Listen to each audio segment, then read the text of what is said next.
ఇది నా dream project. ఒక రకంగా చెప్పాలంటే once in a life time project. దీనికి ఎంత కష్టపడాలో అంత కష్టపడతాను.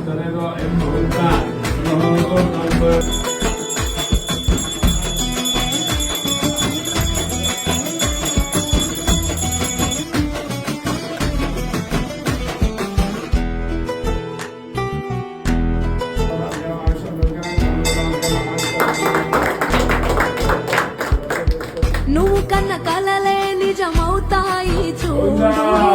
అందుకే అన్నడు ఈ నాన్నే తోడు.